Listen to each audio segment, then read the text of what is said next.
Hi, I'm thinking about purchasing a handgun for the first time. Do you have any recommendations? Well, I've got one recommendation for you. It's called Perfection. This gun is the product of years of testing and use by police departments and military all over the world. In a word, this is the only pistol I would ever buy and the only pistol you will ever need. Oh, well that sounds pretty good then. So besides ammo, is there anything else I should pick up?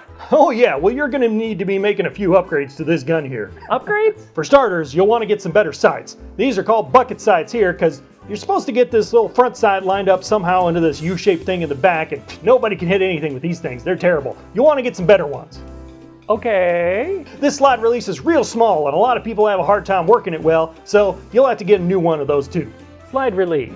You may also want to replace this magazine release. A lot of people don't like the way it feels, or the size, or the shape, and it's kind of hard to get to, so you can replace it with something better. Okay. This grip is also a bit slick for most people's taste, so you have a few options. You can send it to a gunsmith and they'll take a soldering iron and poke a bunch of holes in the grip and give it more texture. That sounds a bit extreme. Your other option is to buy some adhesive sandpaper that's already cut out into the shape of the grip. Those aren't too expensive and they look real nice.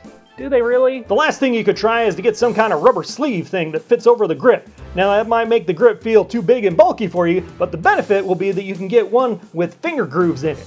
Oh yeah, before I forget, don't ever buy a Generation 4 Glock. Those are the worst pistols they ever made. Really? Why is that? They got finger grooves. So, is that everything? Oh heck no, I was just getting started. You ever fired a handgun before?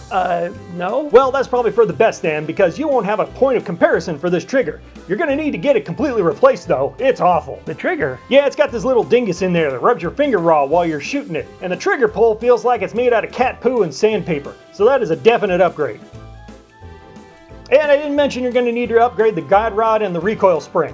And this slide. What about the slide? Well, some people find it hard to get a good grip on. So you can send it out to a specialty shop and they'll machine their own slide serrations into it. Or you can buy this big thing that fits on the back of the slide so you can give it a really good pull. Or you can buy a completely new custom-made slide. That thing will be grippy. The whole slide? Yeah, and you'll probably want to get a new barrel to go with it too. A new barrel? I mean, do I really need one? Well, if you want to shoot more accurately and look cool while you're doing it, you will. I do. So how many parts are left? Well, you want to get extended base plates for the magazines, and I think by then you'll have a pretty awesome gun. Of course, at that point, you'll want to start talking about flashlights and getting your slide machined to fit a red dot sight. Sorry, so I have a question.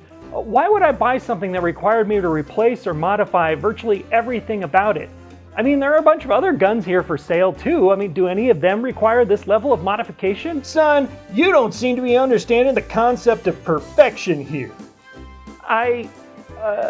No. This here gun is not only combat proven, but it's used by more police forces here in the US than any other handgun. Don't you want to have the same level of perfection that the police have decided is best for them to use? Oh, well that's interesting, because I've just been reading here that Glock has this really interesting pricing scheme. For law enforcement sales, they seriously undercut their competitors on price, but then they overcharge on their consumer sales to make up for it.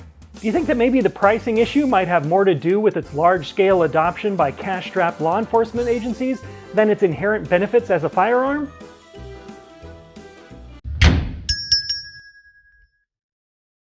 Hi, I was looking to purchase a handgun for the first time and I was hoping you might have some recommendations? Well, I've got the perfect thing for you. This pistol is perfectly ergonomic, powerful, and battle-proven. Why anyone would want to buy a pistol that was designed after the year 1911, I'll never know. Hey kids, it's Eric Miller. Somehow I've become the new rage bait hate magnet. I don't know how that happened. So I'm pretty sure the tortured comments below are going to be pretty hilarious.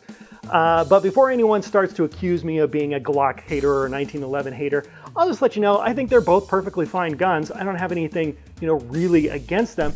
It's just that I find the insane, rabid fervor that surrounds these guns to be really hilarious. And let's just admit that the Glock is the Ford Taurus of handguns. If you were living in the late 80s into the 1990s and you told someone, hey, I'm gonna go buy a mid-sized family sedan and it's not gonna be a Ford Taurus, everyone would look at you and go, what is wrong with this person? And you'd have to ask them, well, is the Ford Taurus better looking? Is it faster? Is it better on gas mileage? Does it have more space in the whatever? And everyone would kind of go, You see, the Ford Taurus was just mediocre enough in enough ways that it appealed to a huge group of people. And if you really wanted to spruce that mid-size family sedan up and make it a little faster, a little sleeker, a little bit more fun, then, ooh, you had a lot of work to do. So that's going to be it until I can find another way to screw everything up and make everybody hate me. Okay, talk to you later. Stay safe. Have fun, kids.